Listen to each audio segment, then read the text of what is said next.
छत्तीसगढ़ में नगरीय निकाय और पंचायत चुनाव में ओबीसी आरक्षण में कटौती पर राज्य के उप मुख्यमंत्री अरुण साव ने गुरुवार को एक प्रेस कॉन्फ्रेंस में कांग्रेस पार्टी पर हमला करते हुए कहा कि कांग्रेस हमेशा से ओबीसी आरक्षण के खिलाफ रही है। इस पर राज्य के पूर्व मुख्यमंत्री भूपेश बघेल ने अरुण साव और भारतीय जनता पार्टी पर निशाना साधा।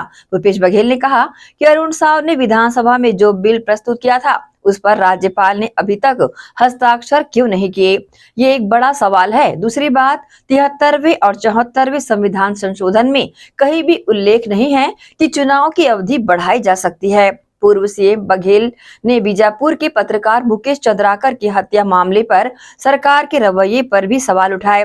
वहीं श्री बघेल ने पीएम मोदी और दिल्ली के पूर्व सीएम केजरीवाल को घेरते हुए कहा कि आरक्षण और संविधान पर अरविंद केजरीवाल और नरेंद्र मोदी का एक जैसा ही दृष्टिकोण है।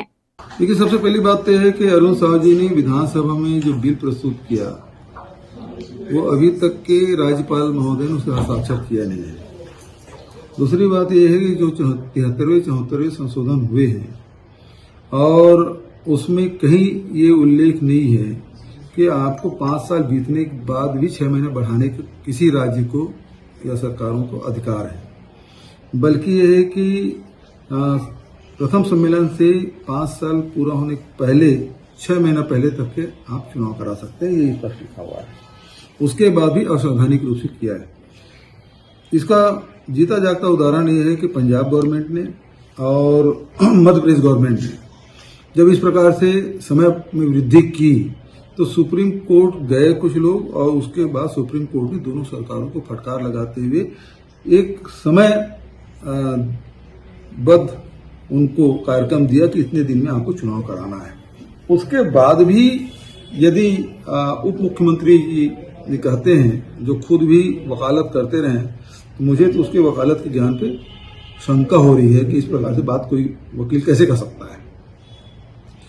दूसरी बात यह है कि आरक्षण जो मिला है, कहते हैं कि कांग्रेस आरक्षण विरोधी और भाजपा आरक्षण समर्थक है, तो 33 जिले में एक भी पिछड़े वर्ग के व्यक्ति के लिए, न महिला के लिए न पुरुष के लिए एक भी सीट आरक्षित नहीं है। जबकि इसके पहले चाहे वो रमन सिंह मुख्यमंत्री रहे हो तब, चाहे भूपेश बघेल मुख्यमंत्री रहा हो तब, आपने देखा होगा 27 जिले में 7 जिला पंचायत है वो ओबीसी के लिए आरक्षित था और अब भी नहीं।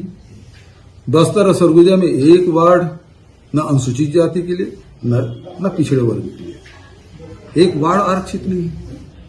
देखिए, मुकेश चंद्राकार की जो मृत्यु हुई, जो हत्या हुई, उससे तो पूरे देश में शोक की लहर थी कि किस प्रकार से पत्रकार की हत्या कर दी गई, जो बेहद दुखद है। और उसके बाद सहायता देने में इतना विलंब क्यों मुख्यमंत्री जी? दूसरी बात, वो तो मर गए, उसके लाश को भी आपने कहाँ छुपा कर रखा था, वो नृशंस हत्या थी। और दूसरी बात है कि उसके अस्थि कलश को भी किस प्रकार से बिखेर दिया गया। मतलब मृत्यु के बाद भी मुकेश को अपमानित करने का कोई कसर छोड़ नहीं रहा है। सरकार हाथ पे हाथ धरी बैठी है, कुछ नहीं कर पा रही। ये तो निंदनीय है ना।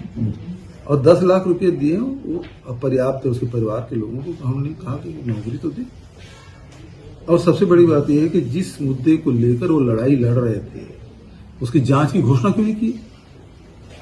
सड़क जो बनी नहीं और उसका भुगतान हो गया, कौन लोग हैं जिम्मेदार लोग? उसकी जांच क्यों नहीं की? उसकी जांच की घोषणा क्यों नहीं करी सरकार? इसका मतलब यह है कि आप अपराधी को बचा रहे हैं। देखिए, जो कल राहुल जी की सभा हुई और जिस प्रकार से चाहे आरक्षण के मामले में हो, चाहे अल्पसंख्यक के मामले में हो, चाहे संविधान की बात हो, वो सारी बात उन्होंने खोल के रख दी। और जो दृष्टिकोण प्रधानमंत्री मोदी जी की है, वही दृष्टिकोण पूर्व मुख्यमंत्री अरविंद केजरीवाल की है। तो दोनों के जो दृष्टिकोण है अलग अलग मुद्दे पर, वो एक जैसे हैं।